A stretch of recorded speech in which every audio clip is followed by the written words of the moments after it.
6.1 Triangle Inequalities and 6.2 Exploring Congruence. Triangle inequality theorems. The sum of the lengths of any two sides of a triangle is greater than the length of the third side. So for example, if I draw a generic triangle A, B, C, that means that any sum of two sides, so if I take A plus B, the sum of those two side lengths must be greater exclusively than the third side. So there's really three statements you could make. A plus B is greater than C, B plus C is greater than A, and C plus A is greater than B. But one statement will do for now. The second one side of a triangle is longer than a second side if and only if the angle opposite the first side is larger than the angle opposite the second side. So for example, if I have a triangle with angle A and side A, and angle B and side B, and then this would be angle C and side C. Let's say that I labeled two of the angles. Let's say I said that angle A was 30 degrees and angle B was 31 degrees. Now, which side would be longer, side A or side B? Well, just by looking at the picture, you can see, obviously, that side B is larger, but by the angle measures, angle B is larger, so that means that those two side lengths, that angle is wider, which means that the opposite side length is going to be longer. So it means that opposite angles do matter to which side is longer than the other one, so that we can say that angle B must be, or I'm sorry, side B must be greater than side A because 31 is greater than 30. Let's try using our first triangle triangle inequality theorem. Can a triangle be formed from the given lengths? If so, what type of triangle is it? 3, 5, and 15.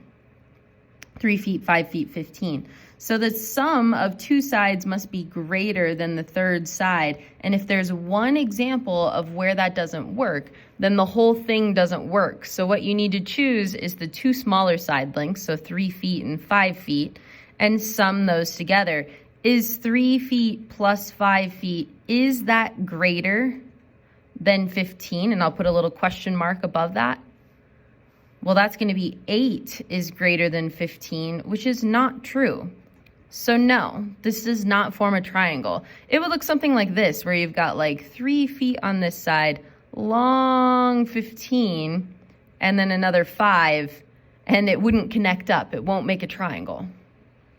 All right, how about the next one, 8, 7, and 8? Well, I can see that two side lengths are the same, so I know this is potentially isosceles, but we want to check and make sure that it does make a triangle. So the two shorter sides is going to be 7 and 8. So is 7 plus 8, is that greater than 8?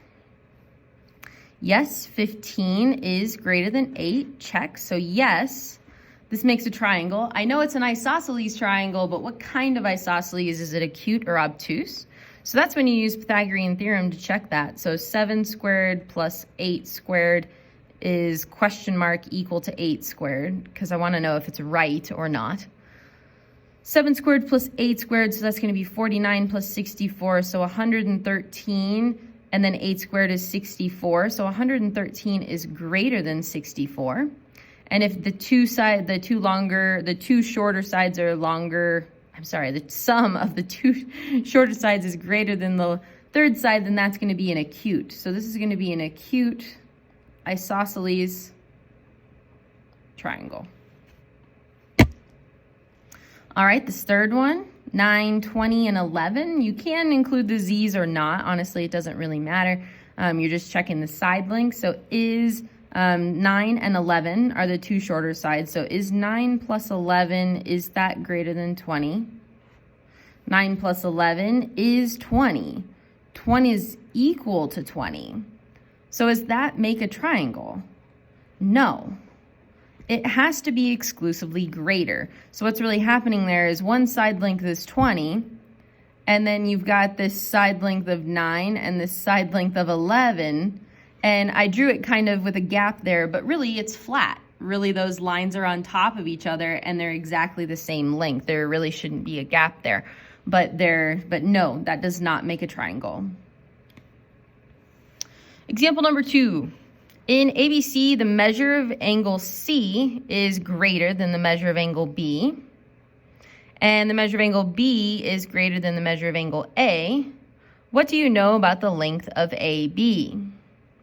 So by that triangle inequality theorem, I know that the sum of these two sides must be greater than the sum of the third side. So one scenario that we can say is that 4 plus 2 is greater than our third side, and I don't know what length it is, so I'm just going to call it C. So our first statement is going to be 6 is greater than C, but that's still not a very nice way to say it, so we can say C is greater than 6. I'm sorry, less. Whoa. C is less than 6. Another scenario is that you could say 2 plus C is greater than 4. And then to get C by itself, minus 2, so then C is greater than 2. So C is less than 6, C is greater than 2. That's two scenarios. Then the third scenario would be that 4 plus C is greater than 2. Now minus 4 on both sides, and you end up getting a negative number, so C is greater than negative 2. Well, C is not going to be, like, we're not working in the negative world, so that scenario really doesn't matter. So the two scenarios that matter is that C is greater than 6. I'm sorry, I've said that twice now. C is less than 6 and C is greater than 2. So we can write that as one inequality. So we can say is C is greater than 2, but less than 6. The easiest way to get to this statement is just to add the two together to get your top end and subtract them to get your bottom end. So 4 plus 2 to get 6 and 4 minus 2 to get 2. Okay, switching gears, we're moving on to 6.2 now to talk about congruence. Corresponding parts, or a side or an angle of a polygon that's matched up with a side or angle of another polygon. So like if I said AC was congruent to DF, those would be congruent parts. Or if I said that angle B was congruent to angle E, those would be congruent angles or corresponding parts. Congruent polygons are polygons that have congruent corresponding sides and angles. So that is actually the definition of congruent polygons.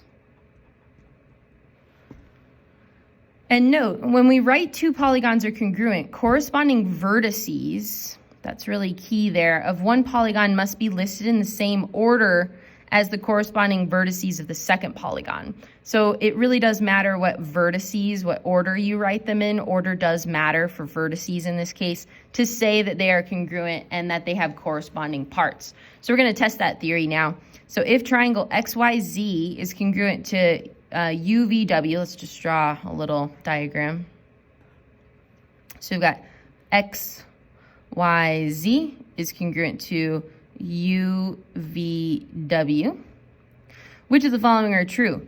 ZX, so right to left, is congruent to WU. Yes, that's true. YX, so down top to bottom, is that congruent to WV? Nope, that goes in the opposite direction, so no, that statement's not true. I know it's nitpicky, but no, that statement's not true.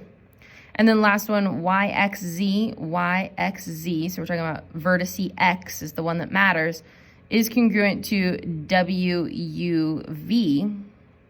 And yes, because X and U correspond, then yes, that statement is true. All right, example number 4, are the following polygons congruent? If so, name them. So what we need to do is see if their side lengths and their angles match up, starting with maybe one of the longer sides. So 28 matches with 28, going around 25 to 25, 18 to 18, 16 to 16, and 15 to 15. So then the side lengths match up. Now we can go in the same order for the long side length with the angle. So 103, 80, 110, 125, 132. So yes, their corresponding angles and their corresponding sides are equal. So yes, these are congruent. And so all you need to do to name them is to put their vertices in the same order. So let's start at S and move up and around. So we're going to say S, T, U, V, W is congruent to E, F, G, H, I. Go in the same order. All right, our last one. ABCD is congruent to K, L, M, N. Find Y and W. So Y is in an angle measure spot, which is angle L.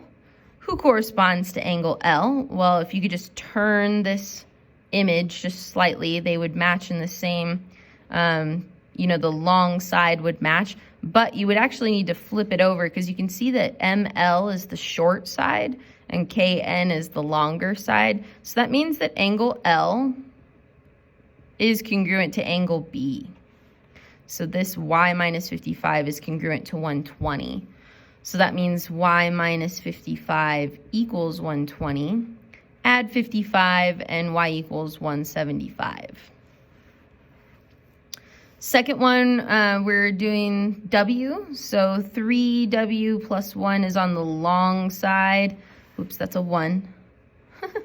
And that corresponds to the long side of the second one, which is 10. So that means that MN is congruent to CD. So that means that 3W plus 1 equals 10 minus 1 divided by 3, and W equals 3. Thank you.